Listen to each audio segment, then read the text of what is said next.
Joining us this morning is Mr. Christian Maher from the Crawford Heritage Community Foundation. Christian, good morning. Good morning to you, too. See you. Nice to be seen. Boy, we're just cruising through the year, aren't we? Oh, God, it's almost like mid-February, isn't it? Yeah. I don't know about this. You've been busy? We have been. Just last night, we had the second in a series. Well, we had a program here in Titusville on board governance best practices with my friend Debbie Thompson out of Erie. And this was the second that we had done. We did one on the western side of the county, and we did one in Titusville last night with about, I think, 45 people came out representing several nonprofit organizations, and each of them spent a little more than an hour and a half listening and interacting with Debbie and asking questions and learning more about the Pennsylvania Association of Nonprofit Organizations standards for excellence and what is seen nationally as best practices for operating a nonprofit organization, and how people as volunteer directors of those organizations should act, what their legal, ethical responsibilities are, what their duties are. And so it can be a little dry topic to some people, but it's so important. I've been to so many meetings where folks don't understand Robert's rules. They don't understand the responsibility as board members. You know, there's a lot, or they think, hey, and we talked about this before, but I think I'm doing a good thing by being on a board, but you're also responsible for things. Well, so she's been doing this for 30 some odd years, and has been on boards, and she admits that she's been in the past been a bad board member, and that's something I can relate to, because I've been a bad board member when I've been on some boards too, where I thought, I can just kind of skate by with this. It's just a little thing to boost my ego, and then I'm like, oh, right, I really should be doing the work and and being a productive and contributing member to this board instead of just a lump. So there's a lot of great stuff. So what do you do? So you're executive director. You have a board, and I'm sure you think, okay, it'd be nice to get something more. I'll admit, I sit on some boards, and I sit there and I go, am I contributing anything? And that's part of the discussion is how do you motivate? How do you motivate people to do what you need them to do? And mostly it's just an educational process. It's to say, hey, I'm running this organization, and I know that these are the areas that I need help on, and I can just sit in my office and be like, oh, I need help, and not really express that appropriately to people on my board. But when I'm more proactive and I plan ahead, and I actually can sit down with somebody and say, hey, and I know one of the good things is I know what the skill set of the people on my board, what they have to offer. And so, if I'm looking at something and it's a legal document and I'm like, geez, I really don't understand what this wording means, and like I can sit there and complain about it, or I can talk to one of the two attorneys who are on my board and say, hey, can you explain this to me? Is this appropriate language? Is it not? Those kind of things. And the same goes for relying on the treasurer when we need help with the accounting things, and or the thing that all organizations pretty much need is help with the fundraising end of things. And so making sure that I'm engaging with everyone on the board as far as what kind of doors are able to open to their friends and neighbors to help raise money for the organization. So it's all of those things. Yeah, and there's a lot to it. And when you look at the success of last night and the event you had in Meadville, do you say, okay, these are things that we should continue doing? Oh, for sure. I think the feedback that we received was that people want to know these things. They want to become better board members. And so They want to support their staffs. The paid staff who are doing the job, they're there to oversee the overall mission of the organization, and they want to see the success that comes from that. And so they want to know, how do we make the people who are working for the organization their best and are doing exactly what they can do. And if I have whatever my piece is in that, hopefully I'm operating it on all cylinders and can really support moving things in a good direction. So we're really at the Community Foundation thinking about what are the areas that we can have an impact on with the organizations locally. And so this year especially, we're going to be focusing on that capacity building work. So we want every organization to be the best possible nonprofit they can be. And I think for us that means helping every organization to do whatever it is they need to do to succeed. And so the next thing that we've got on the agenda is some sessions on grant writing. And we've heard feedback from organizations that that's an area that they don't have a lot of support on. And most organizations here in Crawford County, at least, we're smaller organizations compared to, your Pittsburgh area. If I'm executive director, I am probably also your chief fundraiser. I might be your chief grant writer. If you're lucky, you have some staff who's doing that or helping, but you're also, even if you have a staff person who's writing the grant, you've got to read it and edit it and look over it, all that kind of thing.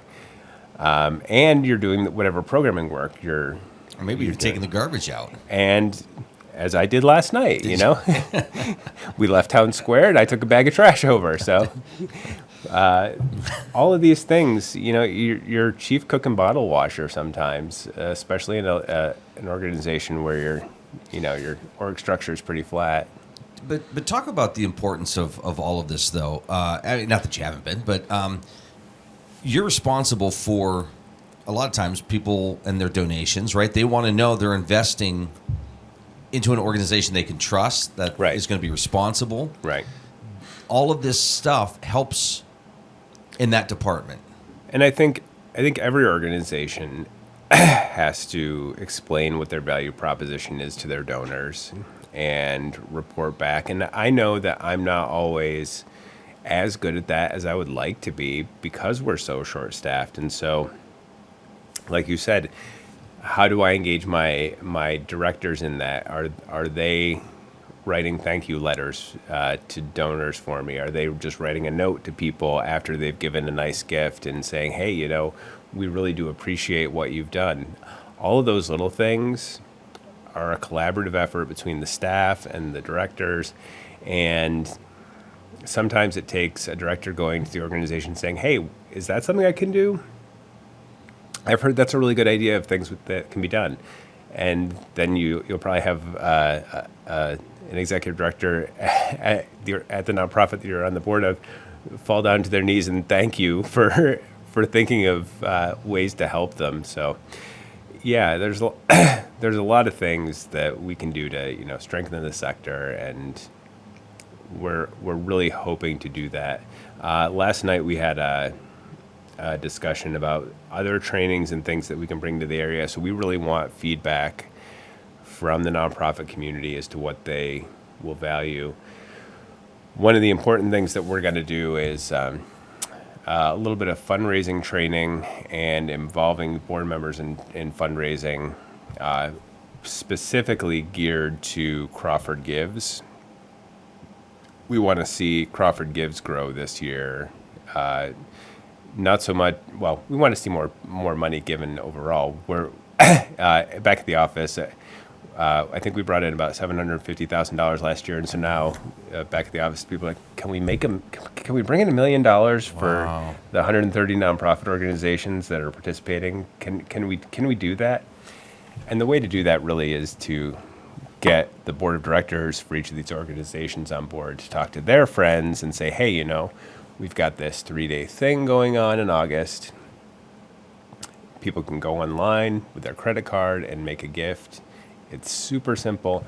And I'm going to tell you about this organization that is near and dear to my heart and why I think you should make a gift of $10, $25, because that's what we really want to see. We want to see people who really haven't been engaged in philanthropy before, or not to a huge consistent level, kind of learn how good it feels to support these organizations and the benefit that comes from that. I've got a couple questions based off of all of that. The one I want to ask you, though, do you happen to know the percentage of those donations that come in, say, locally versus those that come in from outside the state, people that maybe used to live here that still have an interest in the area? So I couldn't off the top of my head break down percentages, but it's really interesting to see the people who still have an affinity for this area. Like they grew up here. We see it in our sports coverage, and even on the show. People watching from all over the country that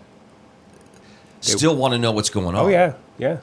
It's funny. The Erie paper put an insert in the paper from my hometown paper yesterday, and they're like, "Oh, that's so funny." I'm like, I want to know what's going on in my hometown now. See, there you go. So I think it's true. But when you say $1 million and somebody's, thinking, well, how are you going to get that here? There is opportunity, right, to pull from.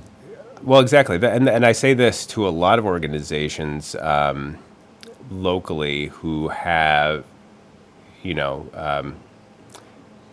YMCA's, the Mark, and those kind of organizations, especially where people have strong feelings about the values of teamwork and participation and community that they came away with from growing up in those kind of systems. Yep. And now they've gone on to other places, and most of them have been very successful financially, and so they've got a little extra money that they could give to things. And so I'm like, if you can find ways as an organization to connect to those donors, Crawford Gives is one of those ways. But it requires people to kind of find us a little bit. Actually, talking about my hometown, they just did Mohawk Valley Gives for the first time this year. And so while I was home this summer, I see the signs everywhere, and I'm like, hey, they're doing a giving day like we do. And this is a much larger community foundation than we are. And so I'm like, it's about time they started doing this. And so I'm going through the list and figuring out which organizations I'm going to give to. And so there's a historic theater that is down the street from the house I grew up in. Oh, wow. It's where it's where I spent most of my misspent youth, because that's what I was into as a kid. Just pure escapism. Yeah. Outside of jail, you mean? Right. I'm joking. Those are expunged. Okay. Again, joking. But so I'm like, oh, well, that's one of the things I'm going to give to, because that was really important to me. And so I found that myself because I did it. But if you've got people on your boards or something else who are like, oh, my nephew Joe now works at Microsoft, and I know that he went to the YMCA every day when he was a kid, and it's really important, and I'm on the YMCA board, I need to tell Joe that this is an opportunity for him to give to the YMCA. Yep. I think Joe needs to give $500,000. But, Joe needs to give $100. Joe needs to give $25. Like, a little bit to give back to that next generation who you want to have the same experience that you had growing up in a great small town. Yeah, let's do this real quick. And hopefully Joe wasn't one of the ones laid off from Microsoft either. Oh, we don't talk about that. Yeah. You're watching The Morning Drill on Stream Television and on Armstrong's Neighborhood Channel, and listening to it on the Allegheny News Talk Sports Network. Christian Maher with us here this morning. Crawford Heritage Community Foundation. All of this going to say, the importance, and you've had a couple years now where you've seen organizations use certain strategies. You have an idea of what works, what might not be working, and what you have to do for because some organizations say, well, how come I didn't bring in as much as this one? Right. Well, there's some things you can do. Well, and I think I don't want to impugn anybody because this is our project, and so you don't want to say, oh, well, you guys didn't work hard enough on our project, but it is the kind of thing that you get out of it what you put into it. Yeah. And so if you think it's a valuable proposition, and we think it is, and we want to know if you think it is, we'll continue to do it. If you think it's worthwhile, if you think it's a good way to raise money, and you're getting new donors out of it, there are things you can do ahead of time to kind of plan ahead. We've got lots of tools, and we'll be, again, doing some trainings and things to help explain those tools to people. And it's just, more than anything, I think fundraising is baseball. It's getting around the bases. It's not trying to hit home runs. Occasionally you'll hit a home run and you'll get a really nice, huge gift, but most of the time it's just being consistent, trying to get on base. So you're sending a mailing, you're having people follow up, you are reminding people the day of the event that it's going on. The last day of the event, you're sending them another reminder and saying, hey, it's, there's only 12 hours left. There's 24 hours left. We're looking into figuring out how we can work text messaging into it. So our friends... go ahead. Oh, our friends at the Erie Community Foundation, during their Erie Gives, they're sending you text messages throughout the day. And you don't want to be too overwhelming with that kind of thing, but you also want, those kind of reminders that like, oh, right, I need to do this thing. So you were saying... No, we'll talk afterwards. Okay. So, and the other side to all of this too is get your organization out there. I can't tell you how many conversations I've had with people that say, "Well, I didn't know this organization was out there." And that's it. Like I've talked about before, the Saving Shepherds German Shepherd Rescue that brings rescued animals up from Texas. That organization is placing dogs with families who, they would have been killed in shelters and kill shelters, and are really making connections to people. I know several people who've adopted new pets, and they're just thrilled with, having a new pet family member, and to see those folks really explain the value of what they do. They did a great job of fundraising through Crawford Gives. They're kind of the example of, it's just word of mouth. They're all volunteer, and it's the right people talking to their friends and saying, hey, this is a thing that I really value. I got this really cute puppy, and we're saving dogs that would otherwise go to a kill shelter. Mm-hmm. So you might want to support that too, whether it's a gift of $10, $25, whatever. My campaign would be, if you want to not hear Sarah McLachlan sing anymore, well, and that's adopt a pet. Well, that's the other conversation I had the other day. I had a donor who's like, and I sent my money to the National ASPCA, and I don't think they do anything with it, but run those commercials. And I'm like, they probably don't do much with it besides run those commercials. So let's talk about what you want to do locally. I just read an article yesterday, Russell Wilson's charity. They said that they only give like 24 cents of every dollar to the kids, in this charity. I mean, that's... Yeah. So, again, these are organizations that people know. Yeah. You kind of vet, right? We can definitely. We do a lot of work to help people decide where they want to give. And you're there on the other end of the phone if somebody has a question. Yeah. So be looking for those opportunities to pop up this year, right? To come and learn how they can do a better job at promoting themselves. Right, and tell us, like, where do you think you need support? If you're an executive director, do you just want an opportunity to, talk to other executive directors every month and get feedback on what you're thinking, what you're planning, how do you deal with this problem board member? Those kind of things. Is that valuable to you? And we can put together those kind of learning circles. We are blessed with a lot of support. We have the nonprofit partnership out of the Erie Community Foundation in Erie. The Forbes Funds in Pittsburgh have their Greater Pittsburgh Nonprofit Partnership, with whom we're also affiliated. And both of them have a slew of experts that we can bring down for programs or do programming via Zoom. So you don't even need to leave your office necessarily. But it's important for us to know what it is that you think you need and what's going to make you thrive. Real quick, about a minute. What's going on between now and next month?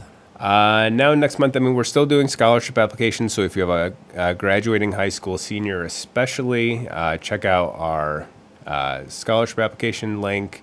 Tax day is the deadline here in Titusville on April 1st in the rest of Western Crawford County. If you have questions about that, you can call Amanda in our office, and she'll be happy to walk you through the process. But that's the big thing right now is getting that whole thing sorted out, because it doesn't come together easily. All right. If somebody wants to sit down with you and have a conversation, how do they reach you? Oh, this is a great time, too. My schedule is pretty flexible. They can call me at the office at 814-336-5206. Call me at 814-499-1852 if I'm on the road. Good job. All the good stuff. Thanks, Christian. Sure.